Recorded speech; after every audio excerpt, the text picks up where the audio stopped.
Reaper Actual, Developer Series, Open World Persistent Shooter. Reaper Actual isn't some round-based game. Marova is a seamless living world that keeps evolving, growing. The time, weather, faction missions, player bases, the economy, they're all persistent, whether you're online or not. They keep going. You're not just joining a match, you're joining a war. Hi, my name is Matt Higby. I'm the Chief Creative Officer at Distinct Possibility Studios, and I'm the Creative Director on Reaper Actual. So at its core, Reaper Actual is a persistent world game, and this actually makes a huge difference to your gameplay experience.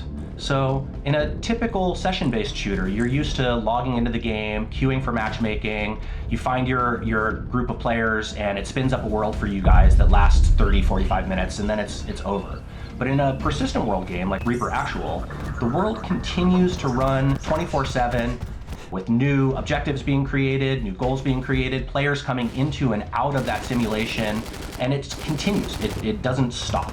And this opens up an entirely different way of experiencing a first-person shooter.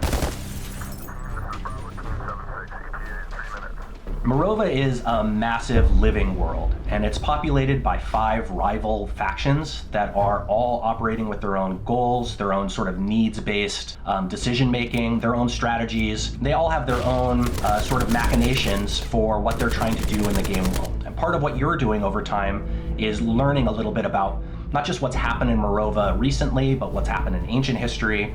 And you're getting all of that through your interactions and progression with these factions operating on the island. You do this through missions. So each faction has different missions that they're willing to offer you. And through these missions, you're learning little tidbits of story, you're learning little tidbits of relationship between these characters, and it kind of all ties together this larger story that's playing out across the island. And part of having a persistent world isn't just that the story is evolving and that the world is growing, but it's also extremely dynamic in a moment-to-moment sense as well. So by that we mean we have, for example, a day-night cycle. So players are coming into the game world at different times of day. If you happen to be coming in to do a nighttime operation, that might affect the way that you gear yourself out to be able to take on the challenges that operation is going to have. Similarly, we have weather systems that give more environmental dynamics. So for example, if a heavy rainstorm is coming through, it'll create a lot of sound, and it'll make it harder for you to hear nearby enemy footsteps, maybe even gunfire that's happening at a medium distance to long range away.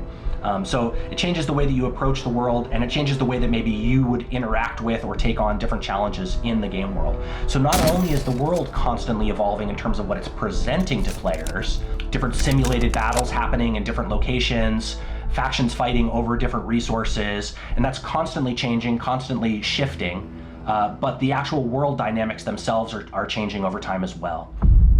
In Reaper Actual, players have bases that are directly connected to the persistent world, and actions in the persistent world can leave your bases vulnerable to attack. Your base can actually be raided by players or by NPCs for crossing certain red lines in the faction gameplay, completing certain missions, certain types of assassinations can leave you open and your base actually vulnerable to being attacked by players coming in from the persistent world to raid your base. This is something that would never happen in a world that didn't have a persistent world to connect players together. And players also are earning over time the ability to unlock new types of weapons, new types of gear, new types of vehicles through their progression with these factions. And those rewards last longer than just a session. They last longer than just a season.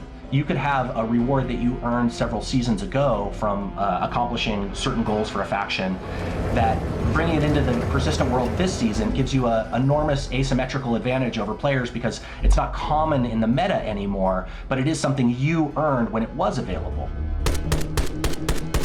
Again, these are stakes and sort of strategic decisions that players are making that expand well beyond just the current session, well beyond the current season, into the entire lifetime of your interaction and gameplay.